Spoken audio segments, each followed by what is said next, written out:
First thing that I did was upgrade the main M.2 256 GB drive to a Samsung NVMe drive, 970, and added a second M.2 drive.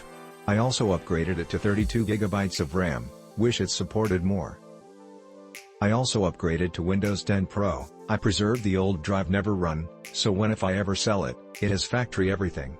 Very fast boot up and runs great. There was just one glitch. When I went to activate Windows, it would not activate on Wi-Fi. Tried several times and there were no connectivity issues with the Wi-Fi. However, I finally connected to Ethernet via Cat5 cable and it activated the first time, so if you experience issues simply use a Cat5 connection. I really like the background lighting on the keyboard. The Bluetooth works great. Have a Bluetooth mouse to save the extra USB port. The USB 3 ports are very fast. Installed full copy of Windows 10 in about 10 minutes and the unit with the drive boots to Windows almost faster than you can see it. Very reliable and quiet operation. The screen is very high quality and at 144 Hz has no flicker that I can see and is very comfortable to look at.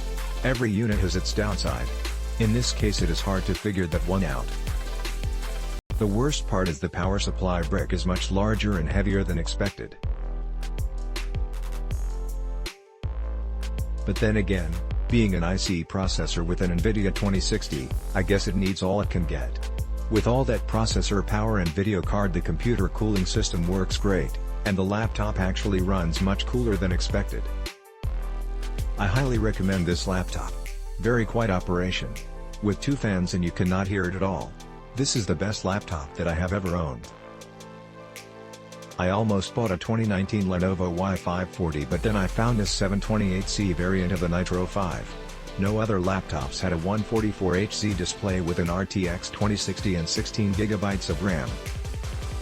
I bet a turnoff for many is the smaller SSD storage. For me, I just spent $100 on 1 TB of SSD. For a total payment of $2K I feel very satisfied. I am not a hardcore gamer. I only probably play 2 to 3 hours sessions every other day if not like twice a week. I noticed that games like Valorant bring the CPU temp to an average of 75 Celsius. I can only imagine what happens if you play a higher demanding game like Warzone. Fan noise is as I expected with a gaming laptop. When you game it is loud, but if you game with a headset you will not hear it and it is not detectable on your microphone.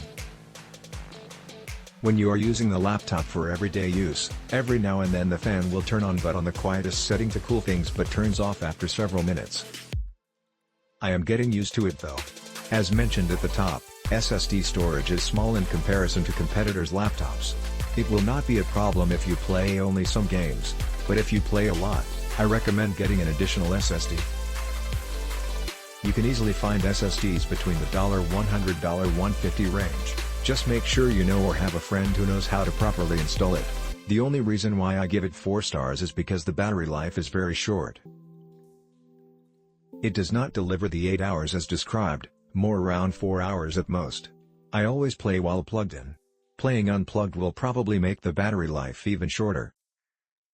The only reason I noticed the shorter battery life was because I used a MacBook before this and their batteries last around 10 hours. I dream of the day that Acer rids of the 2.5 drive bay for a bigger battery. Smile. I am super stoked to be an owner of this Acer Nitro 5. It has its quirks for sure, but for me, they are overshadowed by the perks. Click link in description for more reviews.